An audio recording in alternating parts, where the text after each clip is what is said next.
Sel merupakan unit terkecil tubuh dan mampu menjalankan fungsi dasar hidup seperti metabolisme, tumbuh kembang, bergerak, bereproduksi, dan menurunkan sifat. Tubuh manusia sendiri terdiri atas sekitar 5 miliar sel. Sel sebanyak itu harus bekerja dengan baik secara terkoordinasi setiap waktu agar tubuh dapat berfungsi dengan baik. Sebagai bagian dari unit terkecil kehidupan, maka sel memiliki ciri khas sebagai makhluk hidup. Ciri khas tersebut adalah sebagai berikut. Yang pertama, sel berasal dari sel yang sebelumnya. Sel juga memiliki genom, yaitu suatu set informasi mengenai struktur dan fungsi dari sel. Kemudian salah satu yang terpenting adalah mengenai alur informasi dari DNA ke protein. Hampir seluruh makhluk hidup yang diketahui di dunia ini memiliki DNA yang kemudian diekspresikan menjadi protein. Selanjutnya, sel juga mampu bereplikasi menghasilkan sel baru yang lainnya. Ciri sel berikutnya adalah sel mampu berdiferensiasi, terutama hal ini terjadi pada makhluk multiseluler. Kemudian, sel dipisahkan dari lingkungannya melalui sebuah membran, dan sifat sel biasanya lebih kompleks dari lingkungannya. Sel juga merupakan suatu sistem terbuka dalam kondisi steady state. Sebagai konsekuensi dari ciri-ciri tersebut, maka sel mampu melakukan metabolisme, tumbuh, bereproduksi, bereaksi terhadap stimuli, dan mampu untuk bergerak. Sel memiliki berbagai bentuk dan ukuran. Sebagai perbandingan, virus yang merupakan partikel hidup terkecil berukuran sangatlah kecil, yaitu 0,01 sampai 0,1 mikrometer. Adapun bakteri berukuran kurang lebih 0,1 sampai 1 mikrometer. Eritrosit atau sel darah merah manusia memiliki ukuran sekitar 7,5 mikrometer, sedangkan sel tubuh umumnya memiliki dimensi yang lebih besar, yaitu 10 sampai 50 mikrometer. Terdapat pula sel yang berukuran besar, seperti misalnya telur yang dapat dilihat oleh mata telanjang manusia. Secara umum, sel terbagi menjadi dua bagian besar. Yang pertama adalah golongan prokariota, terdiri atas bakteri dan archaea. Kemudian kelompok eukariota termasuk ke dalamnya jamur, tumbuhan, maupun hewan termasuk manusia. Terdapat perbedaan yang mendasar antara prokariota dan eukariota.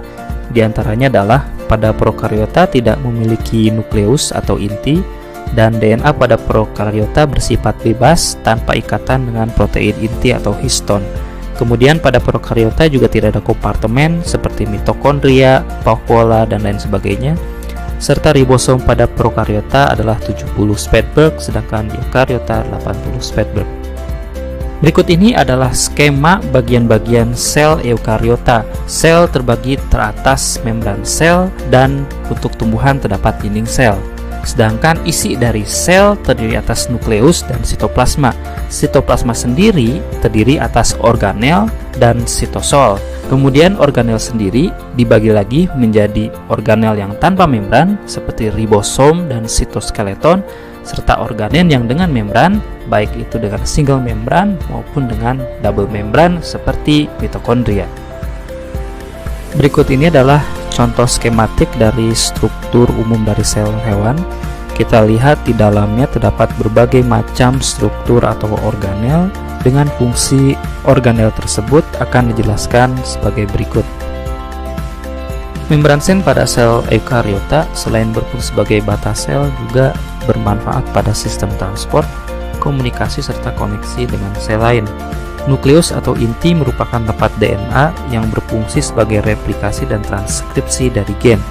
Kemudian sitosol merupakan tempat di mana berlangsungnya berbagai macam reaksi biokimia, misalnya glikolisis. Kemudian mitokondria berfungsi untuk menghasilkan energi berupa ATP. Selanjutnya adalah retikulum endoplasma yang terdiri atas retikulum endoplasma yang halus dan kasar. Terlibat dalam sintesis protein, terutama retikulum endoplasma yang kasar, lipid yaitu retikulum endoplasma halus, dan juga berfungsi sebagai tempat penyimpanan ion kalsium. Kemudian badal Golgi yang berfungsi untuk transport dan labeling dari protein, serta daur ulang dari membran sel, dan lisosom yang merupakan degradasi dari substrat intrasel. Khusus pada tumbuhan terdapat perbedaan bagian, yaitu pada dinding sel yang selain merupakan batas sel juga berfungsi untuk mempertahankan morfologi sel. kemudian vakuola yang berfungsi untuk menyimpan makanan serta untuk regulasi tekanan atau turgor, dan kloroplas yang merupakan tempat sintesis glukosa melalui proses fotosintesis. Ini adalah gambaran skematik yang membedakan perbedaan sel hewan dan sel tumbuhan.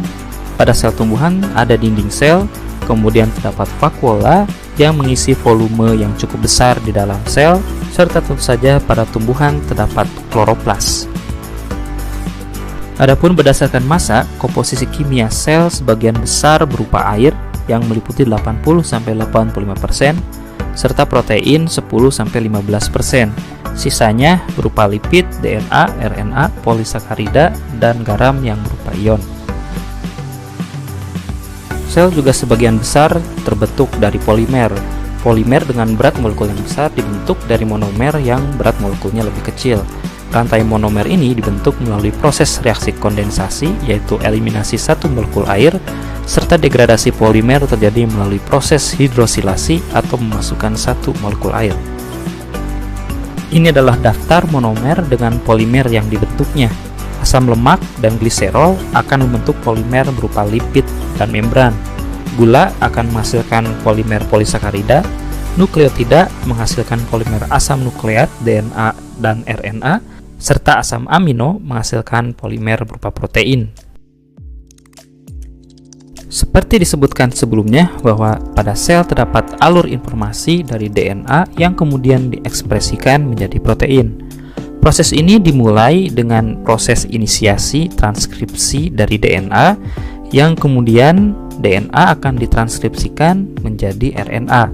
RNA kemudian diproses lebih lanjut, dilakukan elongasi, terminasi, capping, dan poliadenilasi. Kemudian RNA ini akan dimaturkan atau dimatangkan dengan splicing intron yang dibuang dari rangkaian RNA tersebut, sehingga menghasilkan mRNA yang matur. mRNA ini akan diekspor keluar dari nukleus ke dalam sitosol. Di sitosol, mRNA dapat didegradasi atau kemudian menjalani inisiasi dari sintesis protein.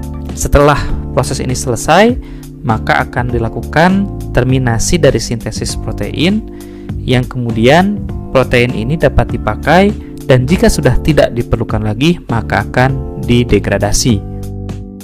Proses transkripsi DNA dilakukan oleh enzim RNA polimerase.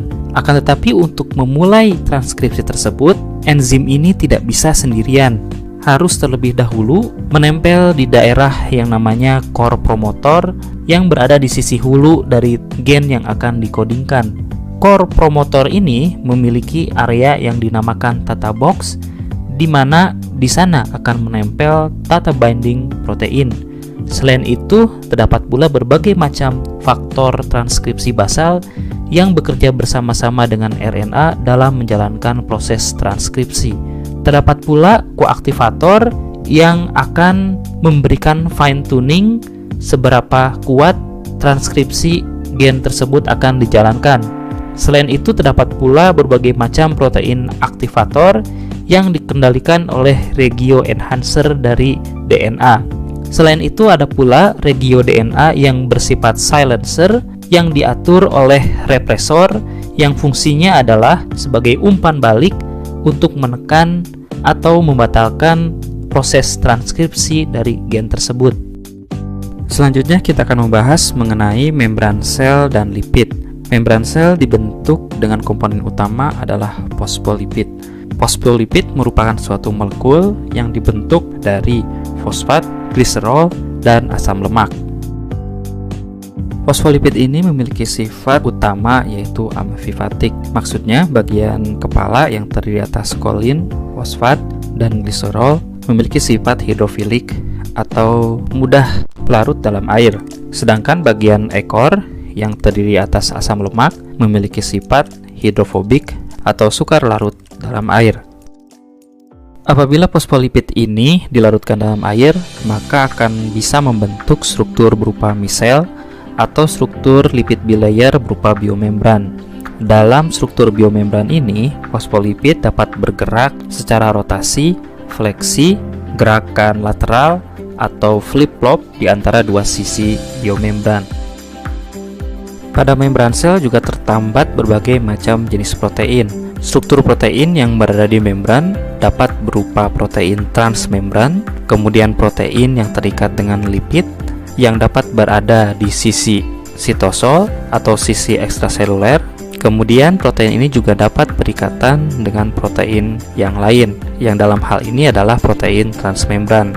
Adapun protein di membran ini memiliki fungsi bisa berupa transport protein atau molekul penambat, bisa pula berfungsi sebagai reseptor, dan dapat pula berperan sebagai enzim. Dan memang baik secara model maupun pengamatan melalui mikroskop elektron, membran sel merupakan struktur yang kompleks. Protein di membran sel dapat kita bayangkan seperti perahu di tengah lautan. Protein ini berikatan dengan berbagai macam struktur penting seperti sitoskeleton, glikoprotein, glikolipid, atau komponen dari matriks ekstraseluler. Struktur-struktur tersebut sangat penting untuk menjaga agar sel dapat berfungsi dengan baik.